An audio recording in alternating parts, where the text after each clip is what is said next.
ప్రపంచ పెద్దన్నగా భావించే అమెరికా అధ్యక్షుడికి భయం పట్టుకుందా? అందులోనూ అరడజను యుద్ధాలు ఆపేశారని ప్రగల్భాలు పలికే ట్రంప్కు భయమేంటి అంటారా? అసలు విషయం తెలిస్తే మీరా మాట అనరు. ఇరాన్ వార్ తర్వాత తనపై ఎక్కడ దాడి జరుగుతుందో అనే భయం డొనాల్డ్ ట్రంప్ను వెంటాడుతోంది.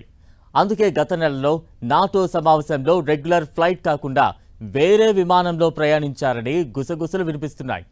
అమెరికా పత్రిక వాషింగ్టనే స్వయంగా ఇందుకు సంబంధించిన స్టోరీ పబ్లిష్ చేయడంతో అది ఇప్పుడు ప్రపంచవ్యాప్తంగా కలకలం రేపుతోంది. అమెరికా అధ్యక్షుడిపై ఇరాన్ బౌంటీ పెట్టింది సీరియస్ గానేనా? ఇరాన్ హిట్ లిస్ట్ నిజంగానే వర్కౌట్ చేస్తుందా? ఇరాన్ తనని అసాసినేట్ చేస్తుందని ట్రంప్ భయపడుతున్నారా? అందుకే ట్రంప్ చివరకు క్యాటరింగ్ రూమ్ లో దాక్కోవలసొచ్చిందా? అమెరికా అధ్యక్షుడు ట్రంప్, ఆయన సహచరులు మార్క్ రుబియో, పీట్ గెహర్, అలానే ఇజ్రాయెల్ అధినేత బెంజమిన్ నెతన్యాహు సహా ఓ 15 మందిని లేపేస్తానంటూ ఇరాన్ గత నెలలో ఓ హిట్ లిస్ట్ రిలీజ్ చేసింది. దీనిపై ఇరాన్ ఎంత సీరియస్ గా ఉందో తెలియదు కానీ అమెరికా, ఇజ్రాయెల్ మాత్రం చాలా సీరియస్ గా తీసుకున్నారు. తాజాగా టర్కీకి వెళ్లొచ్చిన అమెరికా అధ్యక్షుడు ట్రంప్ పెద్ద హత్యాయత్నం నుంచి బయటపడ్డారని ప్రచారం సాగుతుంది. అది కూడా ఇజ్రాయెల్ సరైన సమయంలో క్లూ ఇవ్వబట్టి, సమాచారం పంపబట్టే ట్రంప్ ప్రాణాలతో బయటపడ్డారని, లేకపోతే గల్లంతేనంటూ కొన్ని వర్గాలు నమ్ముతున్నాయి.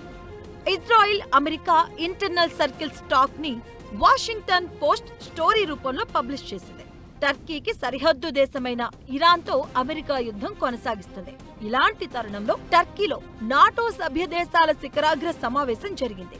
దీనికి ఖతార్ ఇచ్చిన విమానంలో ట్రంప్ హాజరయ్యారు. తిరిగి వెళ్లేటప్పుడు కూడా అదే విమానంలో వెళ్లేందుకు ట్రంప్ భయపడ్డారట. అందుకే టర్కీ రాజధాని అంకారాలో కెమెరాల ముందు ట్రంప్ పాత ఎయిర్ ఫోర్స్ 1 ఎక్కినట్టుగా చూపించారు. తర్వాత మళ్లీ దిగిపోయి రహస్యంగా ఒక ఎయిర్పోర్ట్ క్యాటరింగ్ ట్రక్ లోకి ఎక్కారు.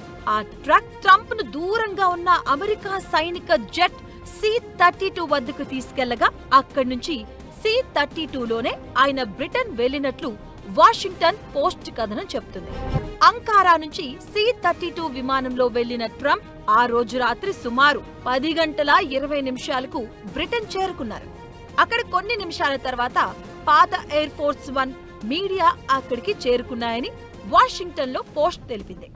ఈ వ్యవహారాన్ని కప్పిపుచ్చేందుకు ట్రంప్ తన ట్రూత్ సోషల్లో మరో రకం సమాచారం పంచుకున్నారని వాషింగ్టన్ పోస్ట్ చెబుతుంది.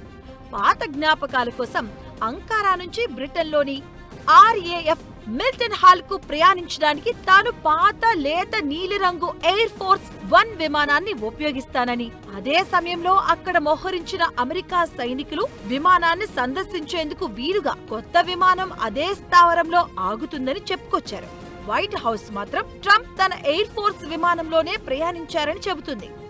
ఏది ఎలా ఉన్నా అంత పెద్ద దేశం అధినేత చివరకు ఇలా క్యాటరింగ్ ట్రక్ లో కూర్చోవలసి వచ్చిందని కొందరు నెటిజన్స్ ట్రోల్ చేస్తూ ఉండగా, ఇరాన్ తన హిట్ లిస్ట్ విషయాన్ని సీరియస్ గానే చెప్పిందని, అందుకే ట్రంప్ ఏమాత్రం సందేహం లేకుండా వాహనాలు మార్చి ప్రయాణం చేస్తారంటున్నారు.